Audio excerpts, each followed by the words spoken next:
I'm William Michael of the Classical Liberal Arts Academy. This evening, I noticed a college professor, a Catholic college professor, complaining on Twitter that students are using AI bots to write essays. So they're going online, and there are these services and tools where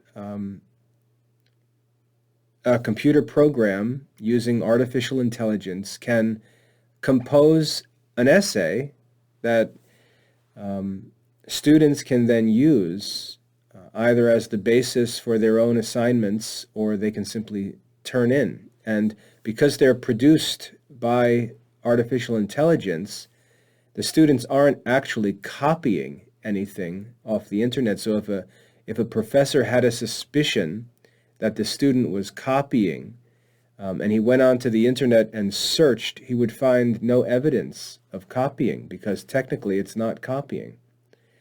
And so there are these modern dilemmas that teachers and college professors are facing. And what they won't acknowledge is that the entire system of education that they're continuing to promote is simply obsolete. Remember, I said that the professor was posting on Twitter. The professor is on social media and is complaining that students are using computer programs to submit or to prepare essays to submit in a college course. What he refuses to acknowledge, or maybe isn't able to comprehend, is that his continuation of a 1990s college education, asking students to do things that he did when he was in college, really doesn't even make sense anymore. And this is what's wrong with modern schools and colleges. They refuse to acknowledge how learning and communication have changed over the past 30 years, and they simply continue to ask students to do things that are obsolete. Imagine going back to your middle school library, where you were taught how to use the card catalog and understand the Dewey Decimal System. Imagine going back there with a smartphone that had access to the library catalog and a Google search. There's no more need for the Dewey Decimal System. There's no more need for this artificial organization of information, because the search engines access it instantly. And so we can see there an example of how systems and activities were in place, methods were in place before the advent of the computers, before the advent of the internet, before Google and search engines and databases. There were systems and methods that were in place because there needed to be a human system of finding information or finding resources, cataloging resources, and so on. The database and the search engine made that obsolete. And the entire internet is powered by databases and search engines. Everything has changed. And this started in the 1990s when I was in college. The internet revolution started. It actually started as I was in the midst of my college studies. And I went from learning to use a card catalog and the Dewey Decimal System to submitting college papers on the internet, to researching using digital media and emailing my professors. That stuff was developing while I was in college. When I got into teaching in 2000, and I taught until, let's say, 2009, I could see that what I was doing in the classroom made no sense anymore. Much of what I was doing in the classroom could be replaced with the help of computers, and there was a tiny bit of what I was doing that really needed me to do it. And I understood that. And that's why I decided to leave the school environment and devote myself to online learning. We're no longer dependent on schools and colleges. The internet revolution, which we really underestimate, has changed everything. And it's ridiculous to watch Catholic college professors and school teachers and administrators try to perpetuate an obsolete system of learning and communication and complaining that the resources that the students have in their hand give them the answers. It just shows us that what the schools are doing really doesn't make sense, because the tools we have are powerful, and we should be pursuing higher level learning and leaving the machines to do the simple stuff, but the schools are continuing to restrict education to simple stuff and punishing kids for using computers and calculators and smartphones and so on, rather than raising the bar and leading students into higher studies and more sublime subjects. They're staying in the old subjects and complaining about technology. That's what the colleges are doing. The colleges and schools can't even sustain themselves financially. They're unable to sustain themselves financially, and they're dependent on artificial sources of funding. They're dependent on government subsidies. They're dependent on student loans.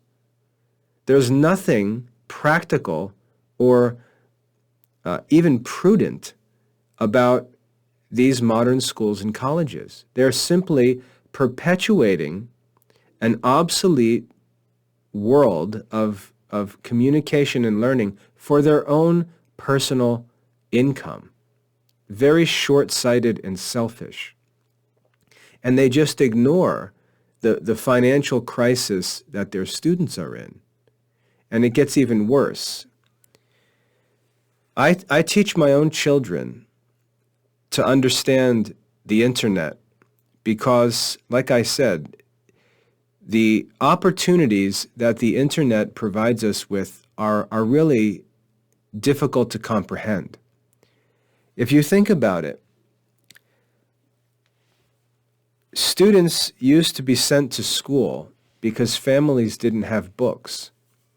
The books, the information, the resources were at school. And so students were sent to school so they could have access to the resources that were necessary for learning. Think, if you're 40 years old or older, you can remember going to public libraries because that's where the stuff was. Now, we go to public libraries almost as a novelty. I mean, it's really sort of like an activity that's where it's nice to get a book just to entertain the kids. The internet gives us access to all of the information that's available at the public library. That didn't exist when I was a kid. When I was a kid, the books were at the public library. The encyclopedias and the resources, the magazines, the newspapers, the articles, the journals, that was all at the library. The computers were at the library. And you went to the library to access all of that information. That information today is available on your smartphone. In your pocket, we have access to all that information. Like I said, we go to the library because it's fun to let the kids pick out some books. We don't go to the library because we need to use the library like we did in the 1990s. But it goes even beyond that. When I was a kid, when I was 13 years old, if I wanted to make some money, I could either do chores and earn an allowance from my parents, or I could try to find a job like delivering newspapers. And when I was 13 years old or so, I was a paper boy, got on my bike every day after school and delivered newspapers to everyone in my community. When I was a teenager, then I worked at a sporting goods store. You had to go someplace to get a job to make money. You had to go out to the market, physically move yourself to the market, to a store, to a mall, to a business where work was being done. You had to go out to the market to earn a living of any kind, to make even part-time money. Today, in 2022, the market is right here. You have direct access to the customers on your smartphone. A kid can sell things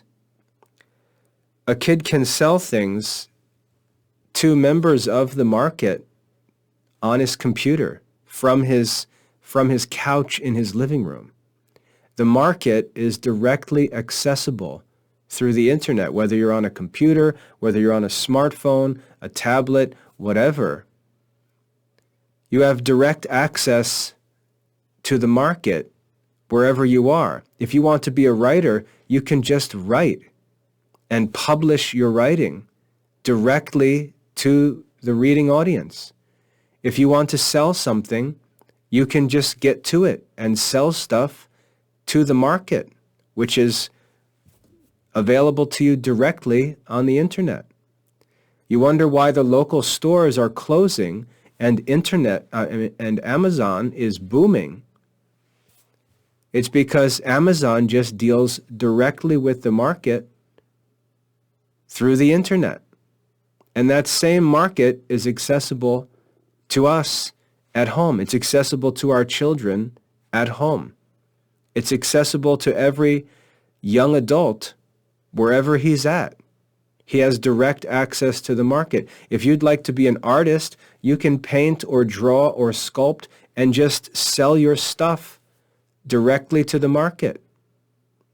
If you're a musician, you can produce your own professional quality music in your bedroom and sell it to the market directly. And you see, what's happening is that schools and colleges are almost concealing this reality from students and making them think that they have to continue doing what needed to be done in 1990 to earn a living in 2022. And it's simply not true. You're watching this video on YouTube. YouTube is free for us to use. I record this video using a $100 webcam on my computer here, and I upload the video to YouTube, and it can be watched anywhere in the world at no cost. Could you do that in 1990? No. You could make a video and record it on a VHS cassette, and then you could hand it to someone to watch. But what we're capable of today, what's possible for us today, is incomprehensible in 1990. And this medium of communication, this access to the market, this access to information, this access to learning, this ability to communicate and produce content and deal directly with the market, to sell things, to offer services, and so on. This is available directly to our students, and it's a whole different world. It's a free market.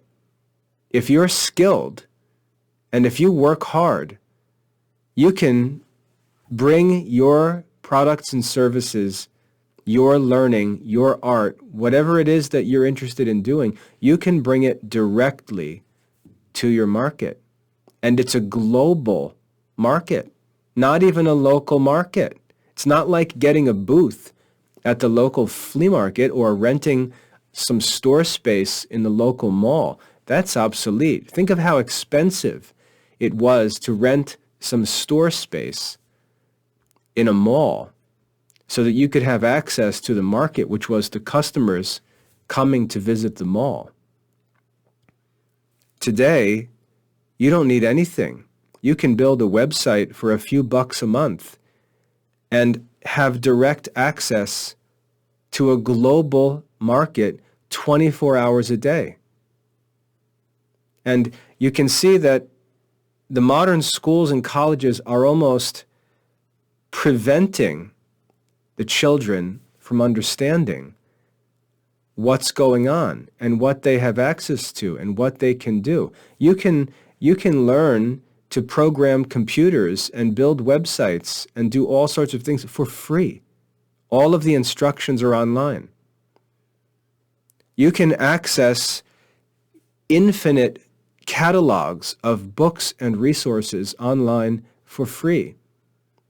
And yet we still have college professors sending kids to libraries and asking them to write essays based on research in libraries, and they're fussing about the APA format for the works cited page on the essay as if we're living in 1990. And they're upset that a student can just enter in the title of a book and a computer can generate the reference in APA. They're upset about that because they've decided to make a big deal out of something so simple that a computer can do it. And because they don't want to accept the new challenge in education of aiming higher because we don't need to do the basics anymore. They don't want to accept the reality that teachers are challenged today because of the powers of computers and smartphones and all these things. We're challenged to stop goofing around with basic skills and gathering information or doing, quote unquote, research as if it's some sort of, extraordinary work, when today that stuff is easy. For example, yesterday, I was working on a Latin grammar lesson, and in my Latin grammar lesson, I had to find some examples of a certain pronoun, of a specific pronoun in Latin that's difficult to find. It's not very common, but it's part of the lesson, and I like to provide the students with examples for all of the different forms and things we learn in grammar. I was able to search the entire Latin Vulgate in 3 seconds and found that this pronoun was not used even once in the entire Latin Bible.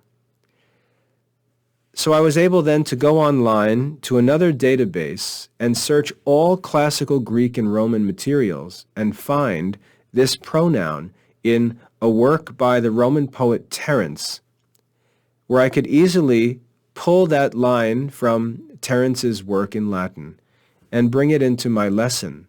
And it took me a couple of minutes to do that. That kind of work would have been incomprehensible 50 years ago. And you can see how easily and quickly academic work can be done today. And so it raises the bar. It raises the bar for the quality of instruction, because that kind of help can be provided for a student in a few minutes of effort from a teacher. And 20 years ago, I should say, that wasn't possible.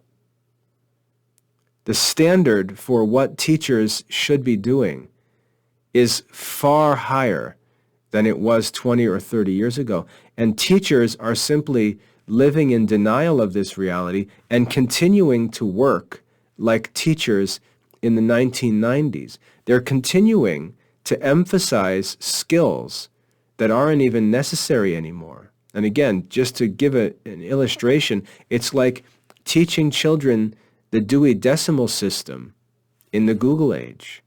It doesn't make any sense. They're continuing to do this so that they can earn a living doing things that are no longer appropriate for schools, that students no longer need to get from a teacher. The kids already know how to do these things. The kids can easily access these things. And so what the teachers do then is they complain about how easily the students can do things that when they were in school were difficult, and they pretend that the students and the internet and the technology is corrupting education, rather than acknowledging that the technology and the craftiness of the students is actually revealing that these 1990s skills in education are obsolete and they're silly and it's time to move on. For example, the professor was complaining about essay writing. And think about it. He's complaining about formal essay writing in a post on Twitter. Why didn't he complain about essay writing by writing an essay? Because no one reads his essays, and he knows that. If he wants attention from his intended audience, he doesn't write an essay. He gets on Twitter, where all of his students are, because they also know how to get attention. No one writes an essay, especially the people who are yelling at the kids about how important it is to write essays. They don't write essays. They hop on Twitter to share their thoughts and discuss things with people. They upload pictures, upload videos. They're on YouTube, they're on Facebook, they're on Twitter, and they're fussing that the kids don't complete their essay assignments the way he did when he went to school in 1980. That's what the professors and teachers are doing. Everything they do is a self-contradiction. They're complaining about essay writing with a Twitter post. That's what's wrong with modern education. And the kids already have access to that same channel that the professor is using. They already have access to that. They have access to that on the phone in their hand, which the professor forces them to turn in when they come to his class. Because what? It's a distraction?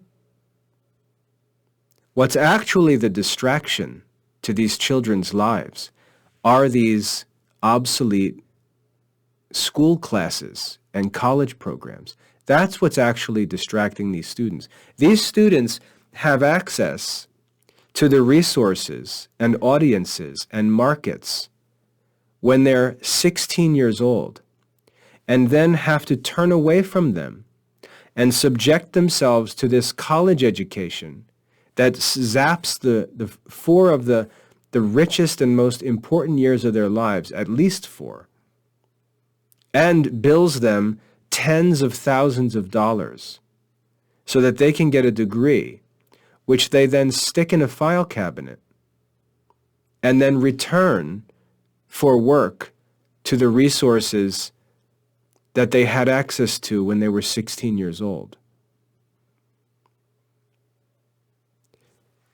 When we look at the people dominating business, we look at Elon Musk, for example. He became a millionaire by inventing what we now call PayPal. He was part of the group that developed PayPal. It was an online payment processing system that was invented as the internet developed. We look at Jeff Bezos, who opened a bookstore online as the internet developed. We look at these people who are leading the world today, and the reason why they're leading the world was because they saw the changes that were developing in technology, and they hopped onto those developments and made prudent use of them.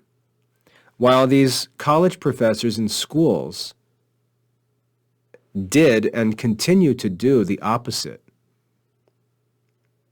And the children, for some reason that none of us can explain, are being forced to follow these schools and college professors through this useless, obsolete educational program that leaves them in the end with a degree, with 4 years of the strongest part of their life, and loads of money in the hole, all for them to pick up where they left off. Now, how many of the kids realize that the market is directly accessible now? And if you are willing to study and work and develop your skills, you can access that market now. That there's no need for a degree. Okay, sure, if you want to be a physician who gives out prescriptions of controlled substances, okay, sure, you need a license to do that. And you're going to have to go through a training program to obtain that license to give people drugs that are not allowed to be distributed. Okay, if you're going to open someone up for a surgery, you're going to need a license to do that. Sure, there are professions that require licenses that have a long period of training and certification or licensure. Sure, for those specific things, you're going to need a license. But that's it. That's it. You don't need a teacher certificate to teach. Look at me working in the Classical Liberal Arts Academy. I went to college, got a bachelor's degree, which got me my first teaching job. And then I realized I could just start my own school and never have to apply for a teaching job. I could have done it right from the beginning. I could have started a teaching an online program when I was 21 years old. It wasn't possible at the time, but I could have. Let's say if I was 21 years old today, I could just start an online school program, and if it's the best school program, people will use it. These degrees and programs and certifications are necessary if you're going to ignore the reality of what's possible today and subject yourself voluntarily to an obsolete business model that's being replaced day by day as soon as anyone who understands how things work and is willing to do the work independently hops out of the obsolete system, the sinking ship of 1990s business and education, and goes off and starts a new enterprise that takes advantage of the technology and opportunity. That's just how things are working. And so you've got this crowd of people who are just refusing to deal with this reality because they realize that the technology makes all of these things available to us if we're willing to work. So, for example, with education, if you're an extraordinary teacher, if you're a great teacher, you can produce YouTube videos and people will watch them and say, wow, this is a great teacher. And people will study using your videos because you're a great teacher. Well, all the people who are not great teachers and yet who make a living as so-called teachers because of the modern school system, they don't want this online learning community to develop. They hate YouTube because they need this obsolete school system to continue as long as possible so that they can have their third grade teaching job where they barely do anything. They check the boxes that the teacher manual provides from September to June, and they earn a full-time salary.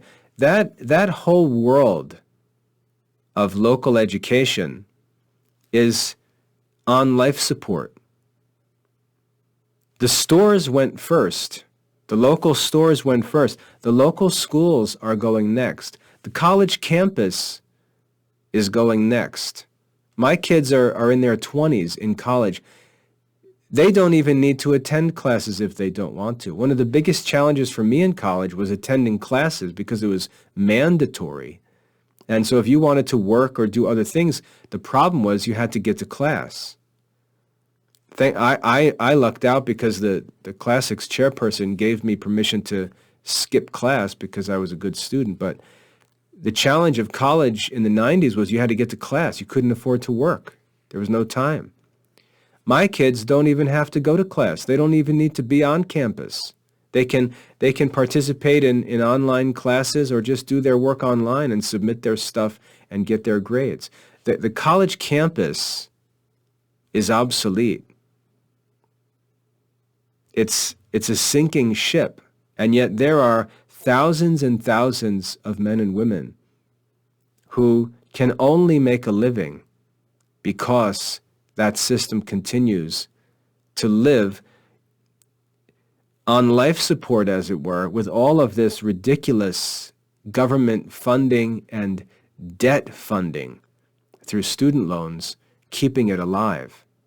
It can't exist on its own anymore. It can't exist as a capitalistic institution where it earns its own keep and proves to be a profitable investment. It's only possible to even operate anymore because of all of the artificial funding that it receives. The professors won't talk about it, especially the conservative capitalist professors who are talking about free market this and that and all this, trickle-down economics and Reagan economy, all of this conservative talk, while their entire career is based on an artificially funded, unsustainable educational program. And they don't have the sincerity or the virtue to acknowledge that and step aside from it, to actually live according to the principles that they claim to believe in. Instead of actually acknowledging the changes and realizing how the internet and technology has opened up a free market like we've never, ever known before. They'll sit in a government-subsidized college talking about free market economies and how important capitalism is, while they live in a welfare system that's artificially supported by the government and by student loans. Which institution perpetuates itself by persuading ignorant students that they actually need the degrees and certificates that the institution sells them. And they do this by requiring the students to subject themselves to academic activities that became obsolete in the 1990s.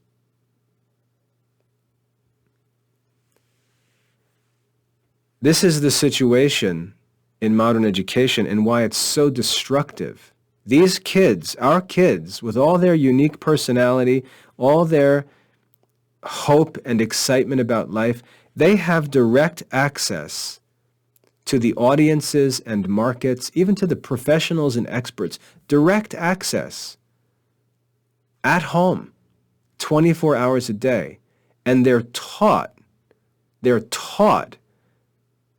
and trained to continue to think that they're dependent on a sinking ship of an obsolete system of education. And they're criticized.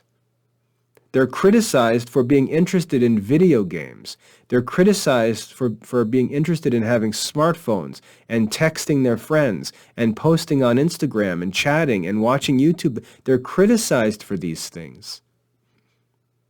When they have a question, they just hop on Google and type in their keywords and get it. They're criticized because they don't seek information and communicate the way that adults had to back in the 1990s, as if these kids using these tools are stupid and the adults refusing to acknowledge the revolution that's taken place are wise, when the opposite is actually the case.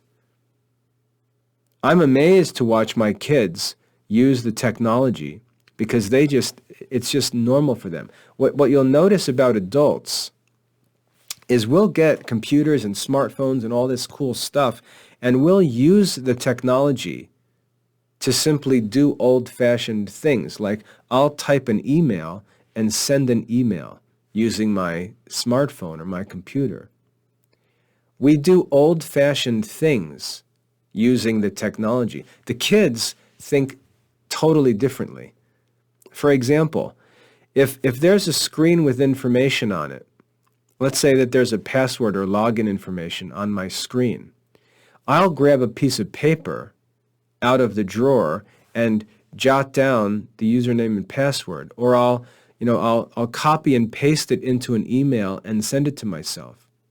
One of my kids will just pull a phone out of their pocket and snap a picture of the screen with the username and password, and that's it. It's done. They got it on their phone. They think about the technology differently because they're just raised with it. They use it differently. They communicate differently. And we can actually learn from watching them and see how they do things because they make better use of the technology than we do. And yet we train them to not do that, but to learn to do things the way that we had to do them in the 1990s. And if they don't want to do it that way, or they don't like it, or they find ways around it because they've got this technology and they're clever with it, we criticize them as if they're immoral because they're simply using the tools that are available to them. We criticize their activities as if there's something wrong with them because they're not interested in playing cards, or they're not interested in a board game, but they'd rather play video games. And if you pay attention to the video games, they're not just playing games, they're interacting and playing with and against other kids, their friends, chatting with them in the games. They're talking to them in the game. The games are interactive, and their friends are playing with them. And the technology is so interesting, and it's so much more than adults or older parents grant that it is, that we actually or I should say we underestimate the stuff that the kids are doing, and we put this negative spin on it as if what they're doing is bad. Oh, all the kid does is sit there playing the video games. He doesn't care about. He's communicating with he's with his friends on this game. How is the board game any better than what he's doing? How is the card game any better than what he's doing? If he were to join the military, let's say, or go into business, which skills are more useful? The skills that he learns playing his video games with his friends, or the card game, or the board game? We're criticizing kids because they're actually using technology that's superior to the stuff we're asking them to do. And you can use this dystopia argument like, well, what if it's not available? And I hear people joking that, when I was a kid, my teacher said, well, what if you don't have your you're not going to always have your calculator with you? And now it's like, yeah, you're right. I'm not going to have my calculator with me. I'm going to have an entire computer system with access to every book ever printed. So these warnings that, you're not going to have a calculator, you're not going to... Listen, if the whole internet is knocked down and, let's say a nuclear bomb shuts the whole internet down, we're going to have a lot bigger problems than, finding information for essays and papers. The colleges will be closed if, there's a nuclear war. This dopey argument. We're not going to be writing academic essays if there's a nuclear war in progress. The reality is the technology, like this video, like the social media channels that I'm going to use to share this video, like the website where I'm going to share this video, where I publish study materials directly for children from ancient books. The technology we have is so much more powerful than we're acknowledging. It gives us direct access to our audiences, to the market. It gives us direct evangelistic access to unbelievers. And we're still acting like it's 1990, complaining that the kids aren't writing their essays the right way on Twitter.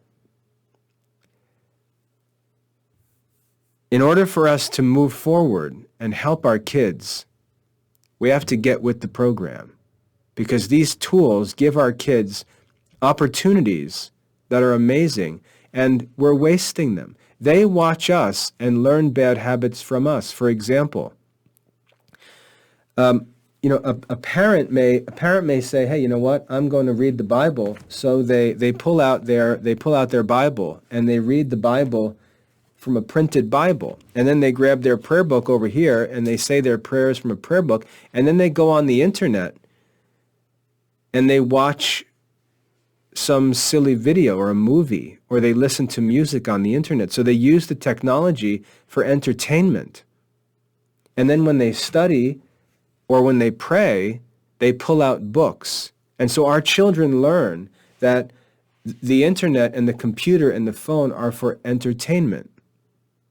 We teach them that. We teach them that you go to the internet for entertainment. You go to the internet, to get a cake recipe. You go to the internet for silly stuff, for play.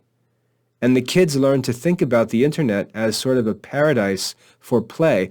And the problem with that is that we introduce our kids to the internet and to technology. We introduce them as consumers of multimedia, of videos, of music, and so on, rather than introducing our children to the internet as a gateway to the market that exists in the world, as a gateway to books and resources, to prayers and to scriptures and to church fathers and church teaching and broadcast videos from the Vatican where you can learn the faith, and the catechism that you can study online, and online learning and online courses and business opportunities and marketing opportunities and publishing opportunities. We don't introduce our kids to the internet and to technology as a means of production. We introduce them to it, and they see us using it as a means of consumption. And that's part of the problem. If we would learn to use it as a means of production and introduce our children to it as a means of production, they would see it very differently. And so part of the reason why they do use it idly and for entertainment is because we actually show them to use it in that way. When I explain to my kids and show them how they can do something online, how they can market or sell a product or post their own video or share information or write an article and post it on a blog, they think that that's cool, and they start doing it. When they understand that the reason why some of the people on social media are called influencers is because they're the ones influencing others, they're not the ones being influenced. And they can learn that these tools and resources need to be used productively to influence others, not to just sit there and observe them like dum-dums with their eyes open and their mouths open, looking at what others are doing as consumers, but it's a means for them to produce and share and publish and whatever they want to do, access the market directly in a way that none of us could do when we were younger. So many of these so-called problems with technology and computers, and I see Christian parents all the time complaining about their kids, complaining about they're afraid of the internet, they don't want their kids online. It's like saying you don't want your kids in the market, or you don't want your kids in the forum, or you don't want your kids at the mall, or you don't want your kids in a school or a college or a library. All of that stuff is on the internet. You could say, yeah, but there's also lots of bad stuff. There was also lots of bad stuff everywhere we went before. And I would argue that the stuff that's online is less dangerous, because when we were kids, you were actually in the real physical presence of those bad things, where now the kids aren't even in the real presence of those dangers. But we're misusing the technology, and we're kidding ourselves that we're going to hold on to this obsolete idea of school that was relevant when we were 20 years old or 15 years old, that is simply obsolete and irrelevant today, that the skills that were important when we were in college or when we were in middle school, we're going to teach those skills to our kids when they're not even necessary anymore. And we're not going to teach our kids the skills that actually are necessary today and lead them to the studies that are possible today, which in our generation weren't even possible. I think it's laziness on behalf of parents and teachers and professors, laziness to simply keep doing what we did because it's easy and comfortable for us, rather than looking at the opportunities and realizing that we've been given more and we're expected to produce more. We've been given access to greater things and we're now accountable to achieve those greater things. And we're not doing that. We're neglecting that opportunity and just playing around with jobs and activities and school activities and so on that were necessary for us but are not going to help our children. And so our children are going to learn to use the technology for idleness and for bad things because we don't teach them to use it for necessary and good things. And that's our fault.